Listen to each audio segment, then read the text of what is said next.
સ્વાગત છે।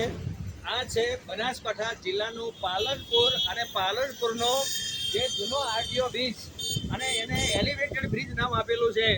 આ એલિવેટેડ બ્રિજના નામે આ નીચે આજે સવારે 11 કલાકે KA42B3769 પાસિંગની એક ગાડી છે અને એ ગાડી અંદર પાલનપુર શહેરમાં એને પ્રવેશ કરેલો અને એ ગાડી હાઈવે ચાલવાની જગ્યાએ એ અંદર ખોટી જગ્યાએ પ્રવેશ કરેલો અને પ્રવેશ કરતા આ ગાડી એટલી બધી લાંબી હોવાના કારણે એણે પાછળથી એનો જે ટર્ન છે એ ટર્ન લેતી વખતે એણે સામે ટાયર પંચર કરાવવા માટે આવેલી જે ગાડી છે એ પડેલી ગાડી ને એણે ભયંકર નુકસાન કરેલું છે।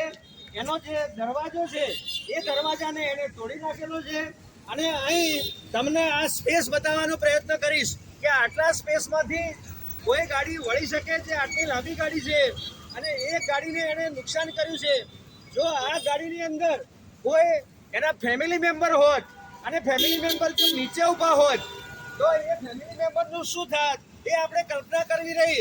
અહીં વારંવાર એક્સિડન્ટની ઘટના બને છે, ડ્રાઈવરો ગફલતભરી રીતે ડ્રાઇવિંગ કરે છે, પણ એ અંગે પોલીસ જે છે પાલનપુરની એ પોલીસ પાલનપુરની નિષ્ક્રિય કામગીરી કરતી હોય એવું આપણે જણાય છે કે આ ગાડી અંદર પ્રવેશ કઈ રીતે કર્યો અને પ્રવેશ કર્યો તો એને પોલીસે રોકી કેમ નહીં અને રોકી હોય અને જો દંડ કર્યો હોત તો આ કદાચ ઘટના આજે ન બની હોત, પણ આવી ઘટનાઓ વારંવાર અહીં બન્યા કરે છે અને નિર્દોષ લોકોનો ભોગ લેવાય છે। Palanpur aroma circle, Gathaman gate, Hanuman Tekri, આ પાલનપુરની અંદર મહિનામાં 1 થી 4 એક્સિડન્ટ બને છે અને જે એક્સિડન્ટ બને છે એમાં નિર્દોષ લોકોના જીવ જાય છે। તો બનાસકાંઠા એસપી સાહેબ શ્રી દુબે સાહેબે બનાસકાંઠા પાલનપુરની અંદર આ એક ઝુંબેશ ચલાવવાની જરૂર છે અને આવા જીવલેણ જે અકસ્માત થાય છે એ અકસ્માત થવાની જે ઘટનાઓ છે એને બંધ કરવાની જરૂર છે।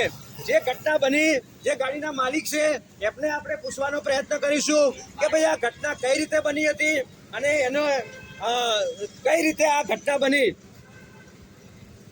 મારું નામ છે વિકેશ પરમાર। આજે સવારે 11 વાગે મારે ગાડીમાં પંચર કરાવવા માટે આવ્યા હતો। અહીંયા મારી ગાડી ઓલરેડી અહીંયા ઊભી જ હતી, પછી ટ્રેલરવાળાએ જે છે અહીંયા ઊભી રાખી મારી બાજુની ગાડી, પછી એને આખી મોટો વળાંક લીધો હતો જોયા વગર। મારી ગાડીને બહુ જ મોટું નુકસાન કર્યું છે। આ તો સારું છે, મારા ફેમિલીવાળાને ત્યાં એટલે કોઈ નુકસાન થયું નથી, પરંતુ એને ગાડીને ઘણું નુકસાન કર્યું છે, એટલે મારે એના વિરુદ્ધ મેં ફરિયાદ કરી છે। આ ગાડીના માલિકનું એવું કહેવાનું થાય છે કે જો અમે ગાડીમાંથી નીચે ના ઉતર્યા હોત તો આ મારી ગાડી છે એ ગાડીનો જે દરવાજો છે એ દરવાજો એને તોડી નાખ્યો છે। જો અંદર કોઈ લેડીઝ બેઠી હોત, નાનું છોકરું બેઠું હોત તો કદાચ આજે એક એક્સિડન્ટની ઘટના અહીં નિર્દોષનો જીવ લેવાઈ ગયો હોત।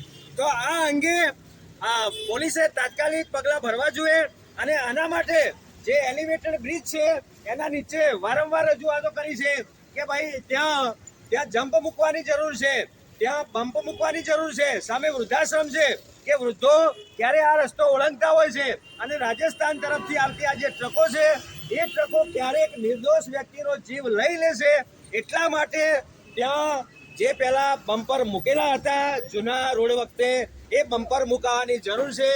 The Gujarat live news, Banaskantha, Palanpur.